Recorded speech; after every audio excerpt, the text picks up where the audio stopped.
First of all, up until now, what it affected, the previous operation in Manbij, Turkey's determination, to my understanding, legitimate determination of stopping the Kurds reaching to the Mediterranean, has been quite influential on Turkey's own Kurds. First, there is certainly kind of separation, mental separation within Turkey, between the Kurds and Turks of Turkey.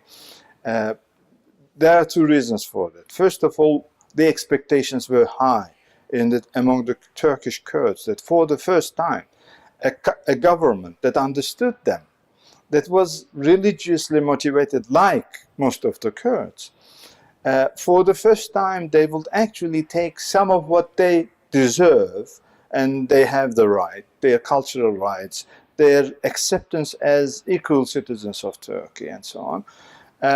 So those high expectations and the end result of the collapse of the rapprochement, collapse of the legitimate and legal representation of the Kurds in Turkish politics, the fact that 12 of the deputies of the Kurdish party are behind the bars and will stay behind the bars for we don't know how many years. The fact that the Turkish army itself declared that only in one last year over 3,700 people were killed in Turkey, claiming that they were terrorists, of course. Well, the Kurdish reading is different. On the other hand, there is the context that the Kurds had been expecting something great to happen. In fact, the Masoud Barzani's referendum also nurtured that expectationism. So both within Turkey, because of the rapprochement, and without Turkey, because of the referendum, because of the change in the Syrian political scene and Iraqi political scene, because of Kurds' ability to be the single ally of both the Russians and the Americans, because of the, I can say, international sympathy towards the Kurds in their fight against ISIS and so on, they had high expectations that soon they will have something good, okay? If not full independence, but certainly a strengthened regional autonomy and so on. But all is gone now. And Turkey is regarded as the reason why it is going. Now, this has created a real mental separation, cut-off from the Turkish people. I can say that undoing the damage that has already been done will take one or more generations within Turkey. If Turkish army enters into Afrin, which is not a newly gained area for the Kurds, it was always their city, if the Turkish army enters into there and tries to redistribute the Kurds in northern Syria, it will certainly create a longer separation of feelings. I have to underline this. This current Turkish government had destroyed the last bridge-making opportunity between the Kurds and the Turks. It was the religion. Okay? Previous governments were fighting with the Kurds also. They were not understanding the Kurdish demands, Kurdish rights, and so on. But they were all, nationalist, ultra-nationalist, secular, Kemalist, Jacobin, Western trained, and so on.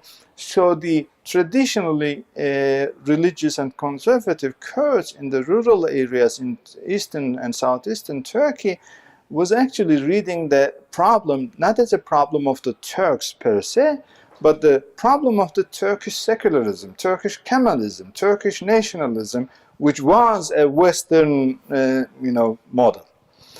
For the first time, there was a religiously motivated Islamist government which should have been more inclusive to the idea of having Kurds on board because of the unifying force within Islam. And it didn't help. And the numbers of the Kurdish citizens who were displaced during Justice and Development Party outnumbers the number of Kurdish citizens who were displaced in the 30 years of fight within Turkey. The number of Kurds killed during Justice and Development Party governance outnumbers the number of Kurds killed since 1983. This is the beginning of the year of separatist activities of PKK.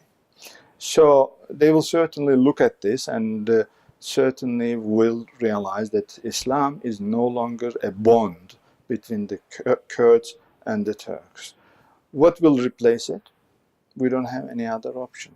So I can say if the Turkish government continues with this pace, continues with the current agreement of an election coalition with the MHP, the ultra-nationalist Turkish party, anti-Kurdish party of Turkey, that those will have repercussions on long-term repercussions on the Kurds of Turkey inside Turkey. And the Kurds of Turkey will soon start to look at not to Barzani, which has lost already because of the untimely referendum, not to any other moderate representation in Iraqi Kurdistan or Syrian areas. They will look at PKK as the only party that is fighting for the Kurds, that is doing something meaningful for the Kurds and so on. This is the issue. If you fight in Afrin, you will fight with PKK. Whoever is killed, whatever numbers you kill, well, you call your soldiers martyrs. They call their militants martyrs. And the number of people you kill in Afrin will actually add up into the Kurdish, separatist discourse. They will become a new history. Their names will become heroes of history. Martyrdom cemeteries will be established that you cannot erase from history. And hopefully, the Turkish government will keep this only on low profile, just like in the past when they bombed northern Iraqi positions. They usually bombed empty spaces and so on, because it was not done for them, it was done for the Turkish public.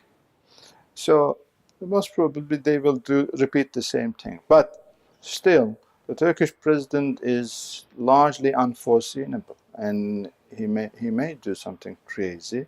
And then, as Ahmet Türk, a senior Kurdish politician in Turkey, suggested, if Turkish army enters into Afrin, that is not going to be forgotten for 100 years, that is going to create a desire for revenge for 100 years, he said.